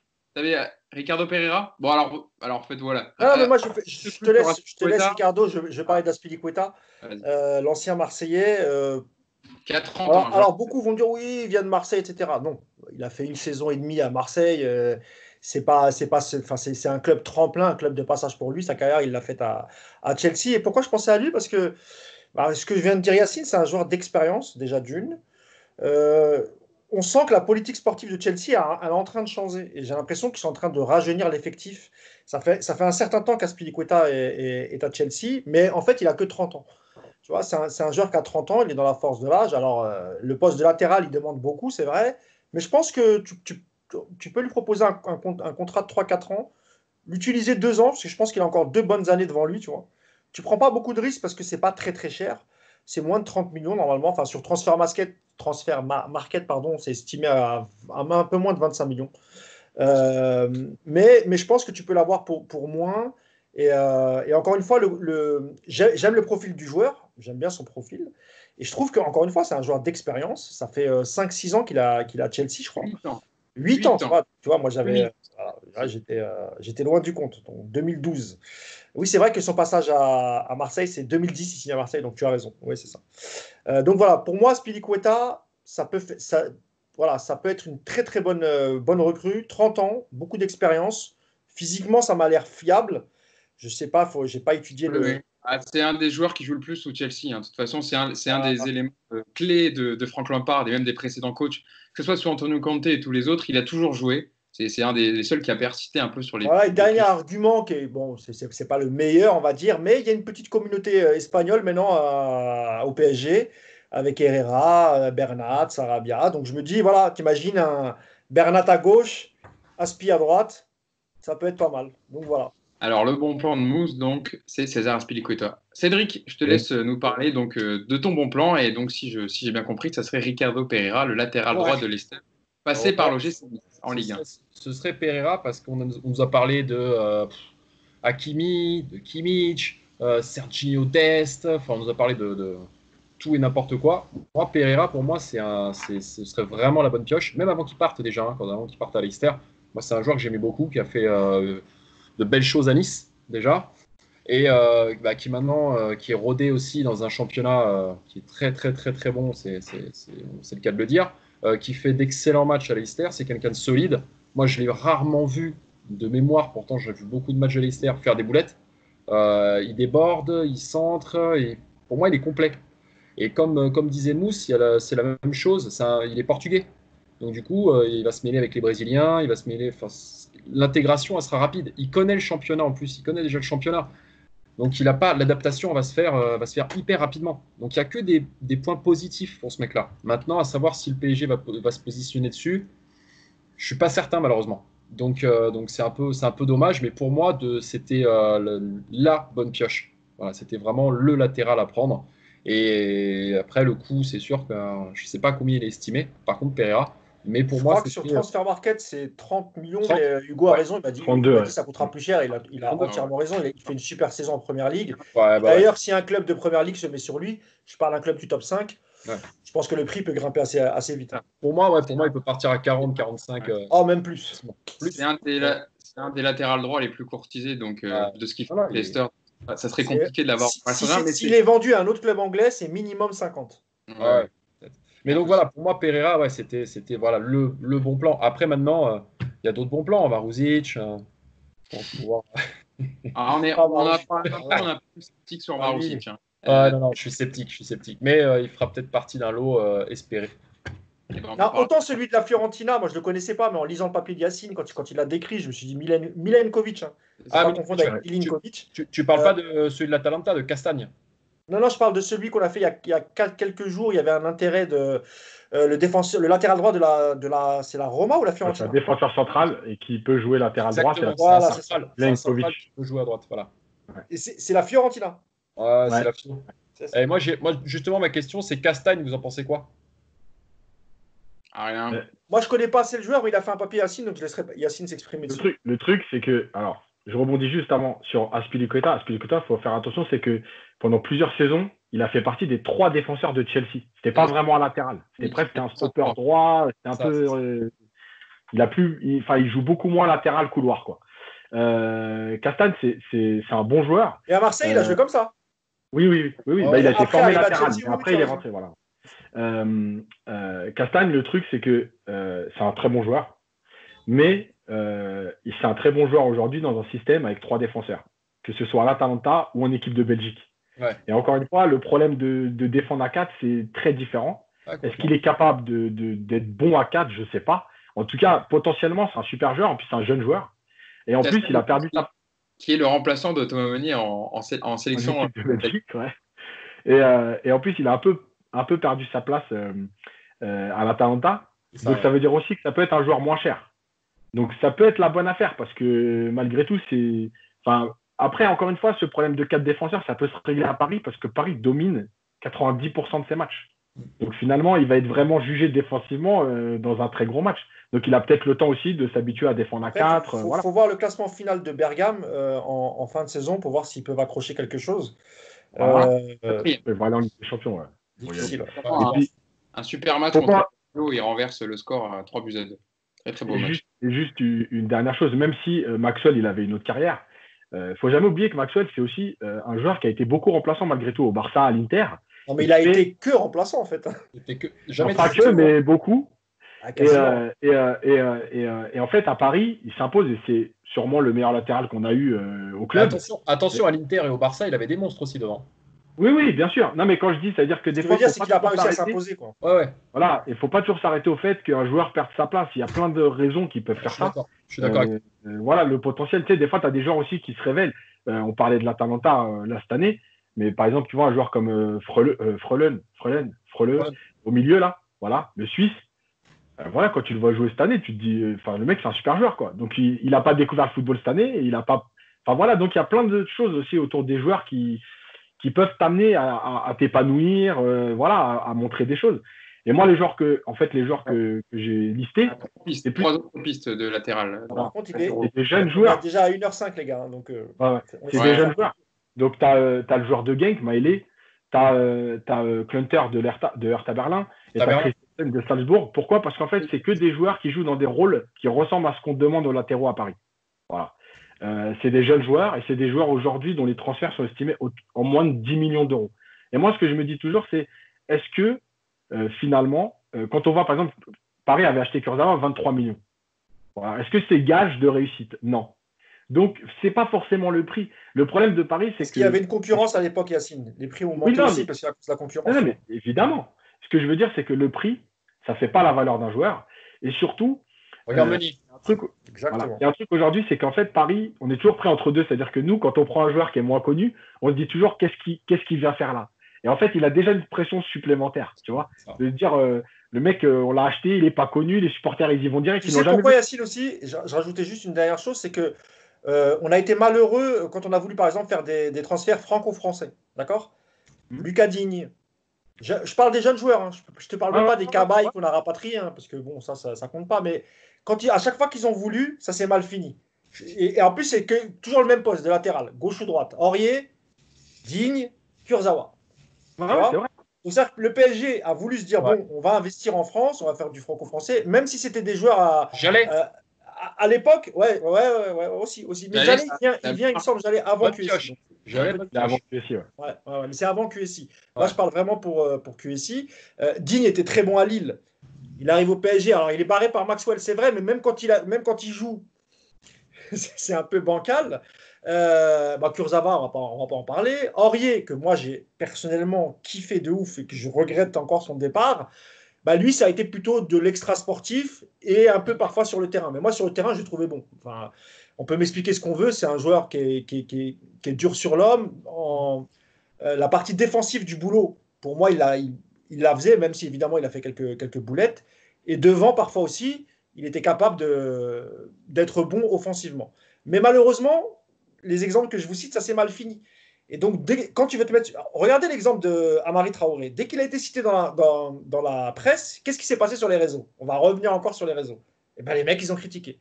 Quoi? On va prendre un joueur de Rennes, Amari Traoré. Et c'était pareil. Tout à l'heure, tu as sorti Kenny Lala, et je me rappelle très bien.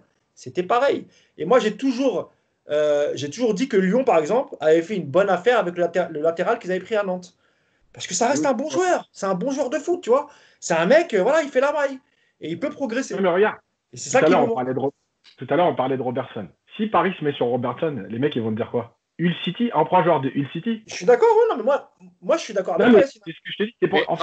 Rappelle-toi Sarabia déjà. Il y avait plein de détracteurs. Moi, je l'ai défendu. Je peux dire qu'il y a beaucoup de supporters du PSG. C'est quoi Stockard? Les stats qu'il avait à Séville, tu ne pouvais pas critiquer l'arrivée de Sarabia. Ouais, mais t'en as plein qui disaient. FC Séville, c'est un bon club. Hein. Et ouais, mais t'as plein de supporters qui disaient nous sommes le PSG, qu'est-ce qu'on prend un mec de Séville? Et c'est pourquoi? Parce que regarde, quand tu regardes à Séville, il y a eu Adil Rami. On a pris Krikoviak. Ça a été un flop. Donc en fait, les mecs, ils se disent Séville, pour eux, c'est un petit club en fait. Et nous, on doit prendre que des joueurs confirmés de gros clubs. Krikoviak, c'est pas vraiment un loupé pour moi. C'est un concours de circonstances. Le mec, il est arrivé cramé. Il est arrivé complètement cramé après des matchs internationaux, c'était bizarre. Non, c'était surtout que c'était pas le bon profil pour le schéma de jeu qu'avait Emery aussi. Quoi, tu vois, on va passer au milieu de terrain parce que je sais, je le vois même sur le débat là, on a beaucoup de choses à dire. Il nous faudrait 2 heures pour tout tenir dans ce podcast. On va passer au milieu de terrain, maintenant qu'on a détaillé un peu les latéraux. Vos bons plans pour le mercato. Je vais commencer avec toi, Cédric. Alors, tu as un bon plan, oui et non, mais c'est le seul. Pour moi, un bon plan. Après, moi, je suis supporter de l'Italie. Je suis franco-italien. Pour moi, c'était Tonali. Tonali, je ne sais pas si vous regardez bien les matchs et tout. Moi, je le suis depuis très longtemps déjà, quand il était déjà en série B, etc. Quand on dit c'est un coup à la Verratti et tout, c'est un potentiel énorme. Le mec, il est très, très fort. Très, très fort. Ça ne se fera pas. C'est sûr et certain, ça ne se fera pas avec Tonali. Mais pour moi, c'était une vraie bonne pioche. Maintenant, pour moi, il faut qu'on se mette dessus. Si on a de l'argent à poser, c'est Milinkovic-Savic. On a des joueurs dans le milieu de terrain qui sont très bons, qui sont techniques, on a tout ce qu'il faut. Maintenant, il nous faut un mec solide, un mec qui est là pour mettre des coups d'épaule, un mec qui est là pour remuer, mais qui a aussi un bagage technique. Et Milinkovic-Savic, pour moi, il regroupe un peu tout ça. Et ce serait pour moi la recrue idéale. En fait, le profil, c'est ça, c'est d'apporter en plus du physique, mais il est quand même technique, il a une belle vision de jeu, il est habitué à jouer dans des gros matchs. Pour moi, Milinkovic-Savic, c'est vraiment le mec sur lequel il faut foncer. Alors, Yacine, toi aussi, tu m'as dit pareil pour le milieu de terrain, c'est Sergei Milinkovic-Savic ou rien? Ouais, parce que en fait, pour moi, si c'est encore pour ramener un joueur en nombre, le payer 35, 40 ou 45, et faire comme d'habitude, je veux dire, à un moment donné, tu vas avoir 12 milieux de terrain, tu joues à 2 ou à 3. Yacine, on les a en plus. Paredes, c'est pour ça. Gay, même en fait, soit tu prends un mec qui a un vrai profil différent, qui t'amène autre chose, soit si c'est pour faire toujours le même profil, un peu relayeur, on ne sait pas trop, pas 6, etc., pas trop costaud, etc., puisque je rappelle, encore une fois, ce n'est pas ma vision du foot, mais c'est Leonardo lui-même qui a dit il nous faut des centimètres. C'est pas moi qui l'ai inventé. Donc à un moment donné, les centimètres, tu vois, par exemple, Benacer, moi j'aime beaucoup au Milan, mais Benacer, il ne t'apporte pas les centimètres. Il t'apporte plein d'autres choses, mais il ne t'apporte pas les centimètres. Et Leonardo, il a répété toute l'année, il nous faut des centimètres. Donc si tu veux des centimètres, en fait, c'est lui ou rien. Si c'est pour mettre 45 millions sur un joueur qui va t'apporter ce qu'on a déjà, ou même un peu plus, mais pas ce que tu attends, moi je l'ai dit, tu te rappelles, au début de l'année, j'avais dit, pour moi de toute façon, sur les derniers recrutements millions, on s'est trompé. Parce qu'on avait un profil défini de savoir ce fameux numéro 6 sentinelle, et on ne l'a jamais pris en fait. Parce que Gay, celui qui a fait croire à quelqu'un que c'est un numéro 6, c'est un menteur. Donc à un moment donné, il faut arrêter de ce Après, truc-là Gay- d'additionner. Et Savic, c'est pas un 6 non plus. Hein, donc, C'est une bonne pioche. Non, mais, Gay, c'est- non, mais Savic, en fait, Savic, il joue relayeur et il joue aussi 6. Il joue, c'est-à-dire que comme Bakayoko. Mais si, Ouais, c'est que- mais après, le système de la radio, il est différent qu'au PSG. Donc, En 3-5, ça, Non, mais ce que je veux dire, c'est que Gay, il a jamais joué 6. Non, je suis Milinkovic-Savic, il le fait. C'est-à-dire que quand Lucas Leiva, par exemple, il n'est pas là, la Lazio, c'est lui qui joue devant la défense. Tu vois? Alors que Gay, jamais personne lui a demandé de jouer 6 devant la défense et en étant un peu le Makelele, etc. Tu vois? Donc Milinkovic-Savic, on sait qu'il est capable de le faire. Après, voilà. Après, ça sera cher. Voilà, C'est comme on le très sait. cher.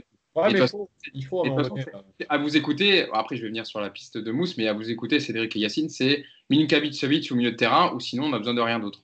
Non, on garde ce qu'on a. Bah non. Faut avec ce qu'on a, c'est tout. Mousse, toi, pour ton bon plan mercato, tu as choisi un pensionnaire de Ligue 1 qui joue au Stade Rennais, un jeune joueur qui s'est fait remarquer cette saison, notamment contre le Paris Saint-Germain, on l'avait vu au match aller. C'est Eduardo Camavinga, tu l'as dit Cédric. Je crois qu'il y a un cinquième personne dans le podcast là. Je vois que c'est ton chat, je crois, qui est avec toi. Ouais, il passe de temps en temps, il est là. Et bon, on lui souhaite la bienvenue. Mousse, alors, pour toi, Eduardo Camavinga, le PSG doit se pencher dessus pour le milieu de terrain. On reproche souvent au PSG de ne pas faire de mercato franco-français. On a parlé des cas qui n'ont pas très bien marché, mais quand tu vois la saison que fait Camavinga, pourquoi tu n'essaierais pas de faire le forcing? Pourquoi je dis ça? Parce qu'il est jeune, en fait. Il est jeune. Il n'est pas encore majeur, lui non plus, il me semble. Hein. On est bien d'accord. Hein. Ah non, il a 17 ans. 17 T'as le- ans. t'as Donc, le- c'est un peu. T'as le prix spécial PSG. T'as le prix spécial PSG. Non, parce que Rennes. Regarde, je vais te donner un exemple. Quand Rennes vend Dembélé à. Comment ça s'appelle à Dortmund. Bon, même s'il y a des affaires avec le sponsor Puma, etc., ça a bien aidé tout ça. Bon, ils n'ont pas payé si cher que ça, tu vois. Maintenant, si le PSG fait une approche pour Camavinga, ben Rennes, il a tout intérêt à accepter, en fait. Tu vois, à ne pas surfacturer le prix parce que il est très fort, mais il est jeune. Il a pas. C'est pas ce qui se passe. La réalité, c'est que en France, tu as le prix spécial PSG. On le voit. Oui, mais encore une fois, tu as toujours des affaires entre les clubs. Ils s'arrangent toujours les uns avec les autres. Dès que ça arrive sur le Paris Saint-Germain, c'est fini là. Non, je suis pas sûr de ça. En tout cas aujourd'hui, et en plus avec Leonardo, je suis pas sûr que ce soit encore valable. Parce que Rennes aussi, il faut que les clubs français comprennent une chose. Si tu veux que le PSG, parce que le PSG aussi, il a des joueurs qui intéressent beaucoup les clubs français, surtout ceux du centre de formation. Si tu veux pouvoir être proche du PSG et faire des deals avec le club, il faut aussi que tu puisses arranger le club de la capitale. Donc moi, je pense que on devrait se mettre. Pourquoi? Parce qu'il est français, il est formé en France, il connaît les championnats. Bon, déjà pour l'adaptation, c'est parfait. Et puis il est très fort, il faut dire ce qu'il est. Imaginez-vous un mec comme Camavinga qui s'entraîne avec le groupe professionnel du PSG. En termes de progression, ça va quand même beaucoup plus vite quand tu es entouré avec Verratti, Paredes, etc. et tout le reste de l'effectif. Et encore une fois, même si Rennes en veut beaucoup, imaginons qu'ils en demandent 40 millions. Bah, il faut se projeter sur l'avenir, en fait, tu vois. Parce que 40 millions, tu ne vas pas les payer directement. Un transfert, ça ne se paye jamais cash. C'est toujours échelonné, quoi qu'il arrive. Donc, c'est pour ça que j'aimerais bien, pour une fois, qu'on vise une pépite française et qu'on puisse le faire progresser chez nous. Et en plus, son agent, c'est Moussa Sissoko. Il connaît très bien Leonardo. Il connaît la direction du PSG. C'est un agent que connaît très, très bien les recruteurs du PSG, la direction. Donc je me dis, voilà, pourquoi pas faire un effort. Après, le deuxième que j'aurais pris, c'est aussi un joueur de Leicester, c'est Wilfried. Ndidi, c'est comme ça qu'on dit? C'est ça. Voilà, c'est un joueur qui est très, très intéressant, mais un peu comme le latéral, je pense que le prix, ça risque d'être un peu cher. Mais sinon, Camavinga, moi, j'aimerais bien que Paris se positionne et tu le gardes assez longtemps. Il est jeune. Tu peux le garder 4-5 ans et le revendre après si vraiment il arrive à maturité.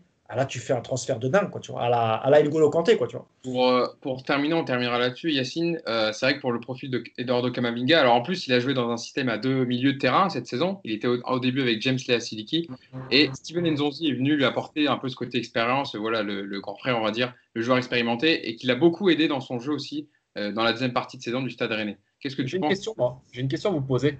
Il y a un joueur de Liverpool.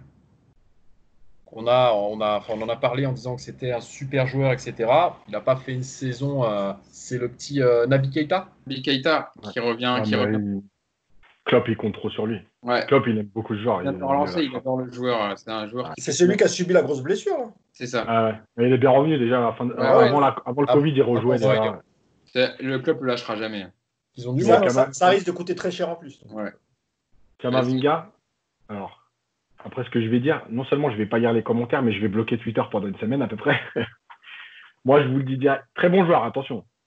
Bon, moi, je ne m'enflamme jamais sur ce genre de joueur parce que si vous avez vu tous les matchs de Rennes cette année, il a explosé médiatiquement sur son match contre Paris. Mais croyez-moi qu'il y a beaucoup de matchs où il n'a pas été monstrueux, où il ne s'est pas baladé. Ça, c'est normal, Yacine. Non, mais que ce soit normal. Moi, si je lis ce qu'il dit aujourd'hui sur Kamavinga, il a fait 30 matchs cette année, il a été 30 matchs exceptionnels. C'est pas vrai. Ah non, c'est pas vrai. D'accord. Par contre, au niveau du potentiel en France et à ce poste-là, je pense que tu ne prends pas de risque en le prenant, quoi, en gros.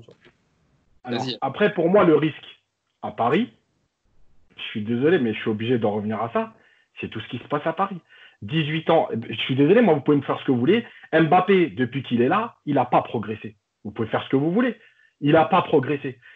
Le PSG à Paris, en France, quand vous êtes jeune, vous arrivez avec un salaire qui va être énorme. Mais franchement, moi, c'est dommage. Hein, mais ces jeunes-là, c'est à l'étranger qu'ils progressent. Quand ils viennent à Paris, on connaît tous Paris, je pense, que ce soit le monde de la nuit, les entourages, etc. Mais c'est ingérable. Tu as 18 ans, tu touches 2, 3, 4 millions d'euros par an, mais je vous jure que c'est ingérable. Ou alors, il faut qu'il ait une armée devant chez lui, qu'il l'emmène à l'entraînement, qu'il le ramène chez lui, etc. C'est ingérable. Et franchement, c'est très, très dur de gérer ça à 18 ans. Et attention, ce n'est pas une critique envers les joueurs. Hein. On m'aurait donné 3 millions d'euros par an à 18 ans, ça aurait été un festival. Hein. Donc, à un moment donné, c'est très, très dur. Et à l'étranger, il y a un contexte qui est différent parce que les clubs sont gérés différemment. Ils mettent le joueur en dessous de l'institution club, entre guillemets, et tu es obligé de te plier à certaines règles. Voilà. Pour moi, c'est le joueur, oui, mais pour moi, ce n'est pas le bon contexte pour progresser. Alors, Cédric, je te laisse conclure dessus, après on termine le podcast. Pour rebondir sur ce que tu disais, Yacine, c'est sûr que quand tu vas dans d'autres villes comme Manchester, par exemple, tu as envie de pleurer pour avoir fait les déplacements pour voir PSG à Manchester City. C'est pas pareil. Et Kamavinga, en fait, pour moi, j'entends ce que tu dis, Mousse. Sauf que à l'heure actuelle, au PSG, il nous faut quelqu'un de sûr à ce poste-là. Ça nous manque depuis plusieurs saisons, depuis Thiago Motta. Et là, on ne peut pas se permettre de mettre 40 millions sur un mec qui est jeune, on ne sait pas. Oui, il est bon, mais il a fait qu'une saison. Là, il faut qu'on ait quelqu'un de solide tout de suite. À l'heure actuelle, c'est ce qu'il nous faut. On n'a pas beaucoup de thunes, entre guillemets. On a peut-être 70 millions avec des ventes éventuelles d'Herrera, etc. Enfin, on ne sait pas. Ça peut monter à 90, etc. Faut les mettre sur un mec comme Milinkovic-Savic. Alors, comme d'habitude, on ne sait jamais ce qui peut se passer, mais c'est quand même une grosse sécurité. Moi, je ne suis pas d'accord. Moi, je trouve que l'argument de la jeunesse, très court. L'argument de la jeunesse, il est toujours en France. Dans les autres pays, on ne se pose pas la question. On s'étonne après pourquoi les jeunes, par exemple, vont beaucoup jouer en Bundesliga. Quand tu vois les jeunes joueurs, rien qu'au Bayern Munich, les jeunes joueurs qui ont intégré l'équipe cette année et qui ont chassé les vieux, tu vois la même chose tu peux le voir à Dortmund. Je ne te parle même pas des clubs comme Leverkusen, qui ont pris Diaby, etc. Ou les clubs Red Bull comme Leipzig, etc. C'est dommage que nous, en France, on utilise toujours l'argument soit de la jeunesse, soit de la vieillesse. Sur l'environnement, je peux être d'accord, et encore, je te trouve un peu trop pessimiste. Je ne pense pas que tous les joueurs, dès qu'ils arrivent à Paris, ils pensent qu'à se bourrer la gueule en boîte de nuit. Je ne pense pas aussi. Je pense qu'il y a des joueurs qui sont intelligents, Pas beaucoup, hein. Peut-être Yacine, mais dans le cas de Kamavinga, ça d'abord on n'en sait rien, tu vois, on ne sait pas ce qui pourrait devenir. Mais je trouve que en France, on a trop tendance à utiliser les deux arguments, la vieillesse, trop vieux, trop jeune. Voilà, ils arrêtent là, Hugo, promis. Moi, c'est pas la jeunesse, c'est pas son jeune âge qui me dérange. Hein. C'est-à-dire que pour moi, c'est l'environnement. J'ai compris, on l'a compris. Voilà. C'est ça. Parce que moi aussi, je suis contre ça. C'est-à-dire, si à 16 ans, t'es très bon, hein, je m'en fous. On parlait de Kwasi. Hein. On parlait de Kwasi, nous on était prêts à. On vous l'avez entendu, les amis, encore une fois, un podcast. Je parle en général, tu sais, les médias, etc. Ouais, bien sûr. Un podcast très très complet. On avait beaucoup de sujets et d'actualités sur lesquels rebondir. Donc c'était un énorme plaisir, évidemment. Cédric, il était à l'aise, il parlait, tu vois. Merci Cédric. Merci d'avoir été avec nous. Ça nous a fait extrêmement plaisir d'avoir tes avis sur le PSG. faut également le suivre sur Twitter. Hein. Il parle souvent du Paris Saint-Germain, donc n'hésitez pas à le suivre. Tout le temps. Grand supporter. Ça nous a fait extrêmement plaisir de t'avoir dans le podcast Orge Capital. Donc, mais Cédric, du coup, tu peux faire un peu de pub. Hein. Nous, on n'est pas à la télé. Hein. Parle de ton établissement. Dis, pas de souci. Donne 30 secondes. Vas-y, fais-toi plaisir. Pour l'instant, l'établissement il est fermé. Donc, on va attendre la réouverture. Donne au moins le nom. Quand il y a la réouverture, n'hésitez pas. Ouais, c'est la Mano. C'est 10 rue Papillon à Paris. Donc voilà. Vous êtes voilà, exactement. On sera là à la réouverture. Avec plaisir. Ah, ça, évidemment. Je voulais remercier également mes acolytes Mousse et Yacine. Merci beaucoup, les gars. Toujours un plaisir de faire ce podcast. Et puis, on vous dit à la semaine prochaine. Merci à tous. Ciao.